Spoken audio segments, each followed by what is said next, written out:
올해 OTT 서비스들의 한국 오리지널 라인업들을 살펴보니까 원작을 리메이크한 작품들이 대거 등장을 한다고 하죠. 그래서 오늘은 서론 없이 어떤 작품들이 공개되는지 한번 알아보도록 하겠습니다. 우선 넷플릭스 오리지널부터 살펴보도록 하죠. 첫 번째로 종이의 집 공동경제구역. 내용을 간단하게 설명해드리자면 조폐국에서 찍어낸 지폐 수조 원어치를 훔치려고 한 교수가 노련한 도둑들을 모아서 인질작전을 꾸민다는 이야기입니다. 되게 여러 방면으로 기대가 되는 작품인데 일단 출연진 라인업이 개미쳤어요. 유지태, 전종서, 김윤진, 박혜수, 장윤주, 김지훈, 이현우, 이원종, 김성호, 이주빈. 연출은 보이스 시즌1과 손더 게스트를 연출했던 김홍선 PD가 연출을 맡았습니다. 다만 이게 넷플릭스에서 비영어권 컨텐츠 중에서 가장 큰 인기를 끌었던 스페인의 종이의 집이라는 작품이 한국판으로 리메이크가 되는 거거든요. 우리나라 연출력이 해외에서 이미 충분히 인정을 받았기 때문에 기대가 되지만 한편으로는 또 원작이 워낙에 성공을 해버려가지고 얼마나 또 잘 살려낼 수 있을지가 관건이라고들 하죠.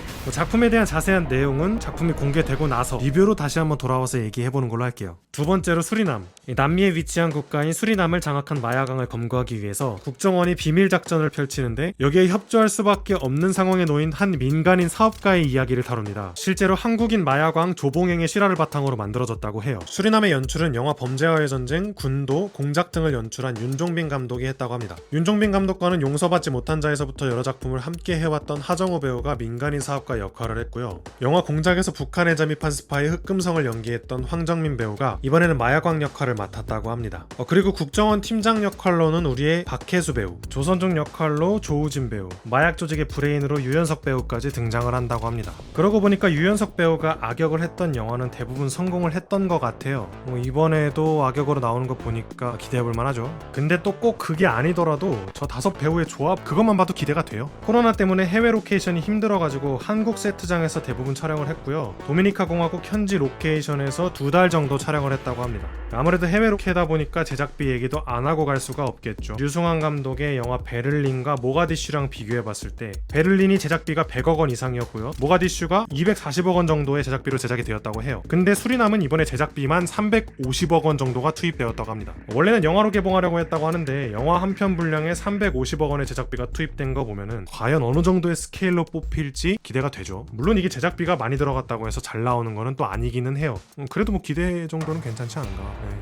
세 번째로 안나라 수마나라입니다. 하일권 웹툰 작가의 웹툰을 원작으로 하고 있죠. 아마 웹툰 좋아하시는 분들 중에 하일권 작가 모르는 사람은 없을 거예요. 유명한 변태. 시놉시스를 대략 설명하자면요. 가난으로 인해 일찍 철들어버린 고등학생 유나이와 어른이 되어서도 아이로 남고 싶어하는 마술사 리을이 만나면서 둘에게 생기는 일을 그리는 감성 뮤직 드라마라고 합니다. 지창욱 배우가 마술사 리을 역할을, 최성은 배우가 유나이 역할을 연기하고요. 황인엽 배우가 나일등 역할을 연기하는데 웹툰에서 나일등이 초반에 이렇게 보여지거든요. 이걸 과연 그대로 가져올까요? 아무튼 연출은 이태원 클라스, 구름이 그린 달빛, 후아요 학교 2015를 연출한 김성윤 감독이 맡았다고 합니다. 개인적으로 이태원 클라스의 연출이 너무 좋았어서 이번에도 기대를 안 할 수가 없겠더라고요. 이태원 클라스 OST는 지금 들어도 드라마 장면들 막 생각나면서 오금 저리고 막 그러거든요.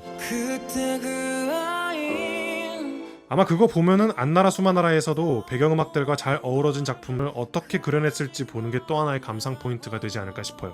넷플릭스는 여기까지 보고요. 다음은 티빙으로 넘어가 보도록 하겠습니다. 티빙이 이번에 2,500억 원 규모의 외부 투자를 유치했어요. 특히 미국의 종합미디어 그룹인 비아이컴 CBS랑 파트너십 체결하면서 연더라는 작품과 더불어서 7편의 티빙 오리지널 제작에 공동 투자자로 참여한다고 해요. 이 비아이컴 CBS가 미국에서 정말 큰 콘텐츠 기업이거든요. 대표적으로 파라마운트 픽처스가 여기 속해 있어요. 그러니까 간단하게 설명하자면은 티빙에서 만든 한국 오리지널 컨텐츠들도 이제 미국에서는 파라마운트 플러스를 통해서 볼 수 있다, 이 말인 거죠. 넷플릭스 외에도 우리나라에서 자체적으로 개발한 오리지널 작품들이 해외에서 주목받을 기회가 더 다양하게 갖춰지게 된 거죠. 그러다 보니까 티빙에서도 올해 많은 오리지널 컨텐츠를 공개할 거란 계획을 발표했어요. 이 중에서 오늘은 주제에 맞게 원작이 있는 작품들 위주로 한번 살펴보도록 하겠습니다. 먼저 돼지의 왕이란 작품입니다. 스튜디오 드래곤에서 제작을 맡았고 영화 부산행 이란 지옥을 연출한 연상호 감독이 만든 동명의 장편 애니메이션을 원작으로 하고 있어요. 원작도 부산국제영화제에서 3관왕 수상하고 여러 해외 영화제에도 초청받았던 명작이었어요. 연상호 감독 특유의 어두운 톤과 잔혹한 분위기가 정말 잘 살아있는 작품이거든요. 드라마에선 이걸 과연 어떻게 살려냈을지 또 어떤 점이 달라졌을지 기대가 되는데요. 일단 애니메이션에서 주로 다뤘던 학교폭력이라는 소재는 드라마에서도 적용이 되는 것 같아요. 김동욱 배우가 연기하는 황경민이라는 인물이 20년 전에 학교폭력을 잊지 못하는 남자로 등장을 하는데 예고편에서 김성규 배우가 연기하는 정종석이라는 인물한테 메시지를 보내는 걸로 시작을 해요. 이 정종석은 형사로 나오거든요. 아마 황경민이 20년 전에 있었던 학교 폭력에 대한 기억을 연쇄살인을 통해 끄집어내면서 둘 사이의 이야기가 전개되지 않을까 하는 걸로 보여집니다.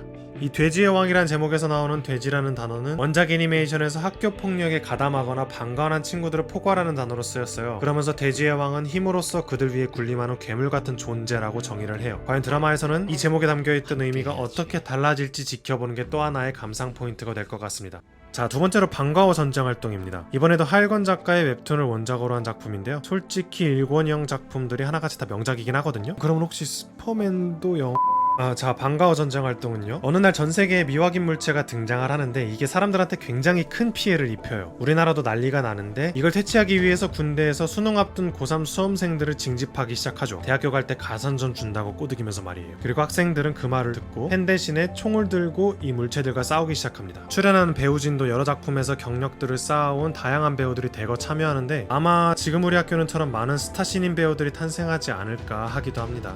세 번째로는 앞서 소개드렸던 욘더라는 작품입니다. 영화 왕의 남자를 연출했던 시대극의 대가 이준익 감독이 메가폰을 잡았다고 하고요. 김장한 작가의 굿바이 욘더라는 소설을 원작으로 하고 있어요. 30년 후 미래의 서울을 배경으로 그리는 SF 작품인데 암으로 세상을 떠난 아내를 잊지 못하던 남자가 어느 날 죽은 아내로부터 메시지를 받아요. 그렇게 아내의 의식이 있는 가상 공간인 욘더로 초대받게 되면서 벌어지는 이야기를 그린 작품이죠. 남편 역으로는 신하균 배우, 아내 역의 한지민 배우가 연기를 했고요. 정진영 배우와 이정은 배우도 출연을 한다고 합니다. 원작 자체도 평론가들로부터 굉장한 호평을 받고 수상까지 한 명작 소설이에요.